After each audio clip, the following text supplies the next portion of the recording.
పచ్చినెత్తడి ఇగురును మనం ఇంట్లోనే ఏ విధంగా ప్రిపేర్ చేసుకుంటున్నామో ఈ వీడియోలో చూసేద్దాం. Hi guys, welcome back to our channel Priya Chandu vlogs. మన ఛానల్ ఎవరైతే ఫస్ట్ టైం చూస్తున్నారో తప్పకుండా లైక్, షేర్ అండ్ సబ్స్క్రైబ్ చేసుకోండి. ఇంకా ఈ ప్రాసెస్ ఎలా అంటే, ఇంకా అరకేజీ నెత్తళ్ళు అయితే తీసుకొచ్చారండి. ఈ అరకేజీ నెత్తళ్ళని తలతోక తీసేసి శుభ్రంగా కడుక్కోవాలి. ఉప్పు పసుపు వేసి బాగా వాష్ చేసుకున్నాక ఇందులోని ఉప్పు కారం వేసేసి అరగంట వరకు పక్కన పెట్టుకోవాలండి. అంటే చేపలకి ఉప్పు కారం బాగా పట్టించుకోవాలి.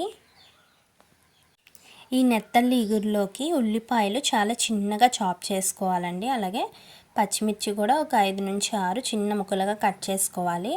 ముందుగా మనం టమాటీలని మెత్తగా జ్యూస్ చేసుకోవాలండి. అంటే చేత్తోనే మెత్తగా జ్యూస్ చేసేసి పక్కన పెట్టుకోవాలి. అలాగే ఒక నిమ్మకాయ సైజు చింతపండుని మనం నానబెట్టుకోవాలండి. అలాగే ఒక 2 రెబ్బల కరివేపాకు అయితే తీసుకోవాలి. ఇంకా పొయ్యి మీద కళాయి వేసుకొని అందులో ఫస్ట్ పచ్చిమిర్చి, ఆనియన్స్ వేసుకొని వేపుకోవాలండి. బాగా దోరగా వేగే వరకు ఈ ఆనియన్స్ని అయితే వేపుకోవాలి.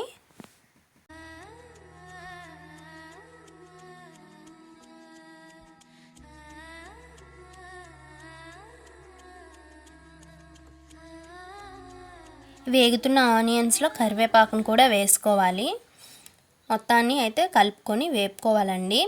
ఇంకా ఇందులోనే మనం సాల్ట్ వేసుకుంటే ఆనియన్స్ అన్నవి బేగా మగ్గుతాయండి. ఇంకా ఈ విధంగా సాల్ట్ వేసుకొని కూడా ఫ్రై చేసుకోవాలి.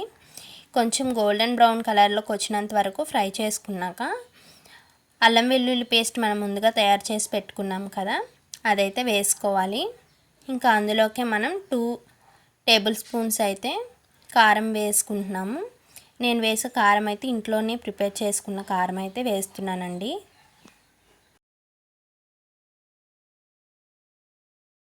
ఇంక ఇలా వేగుతున్నప్పుడే 1/2 టీ స్పూన్ జీలకర్ర పొడి, అలాగే 1/2 టీ స్పూన్ ధనియాల పొడిని వేసుకోవాలండి. వేసుకొని మొత్తాన్ని అయితే వేపుకోవాలి.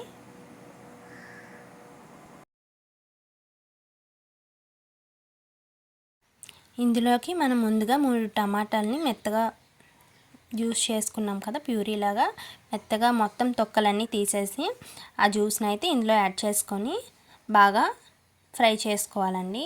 బాగా అంటే పచ్చి వాసన పోయేంత వరకు ఫ్రై చేసుకోవాలి.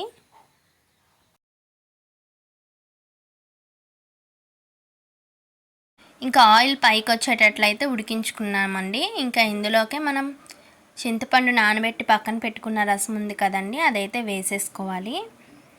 ఆ మొత్తాన్ని వేసేసుకొని కలుపుకొని బాగా మరగనివ్వాలండి. మొత్తం బాగా కెర్లి మరిగేటట్లు మరగనివ్వాలి.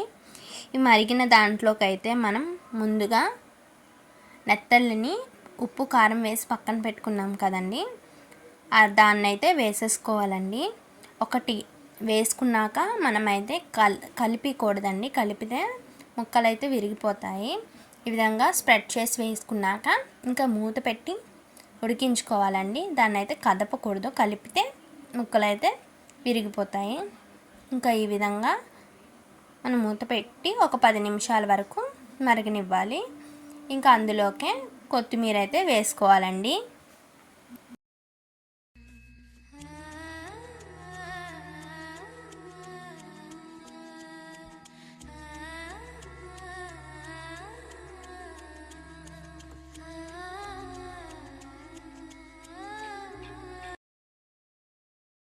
ఈ నెత్తళ్ళ ఇగురును వేడివేడి అన్నంలో వేసుకొని తింటే చాలా టేస్ట్గా ఉంటుందండి.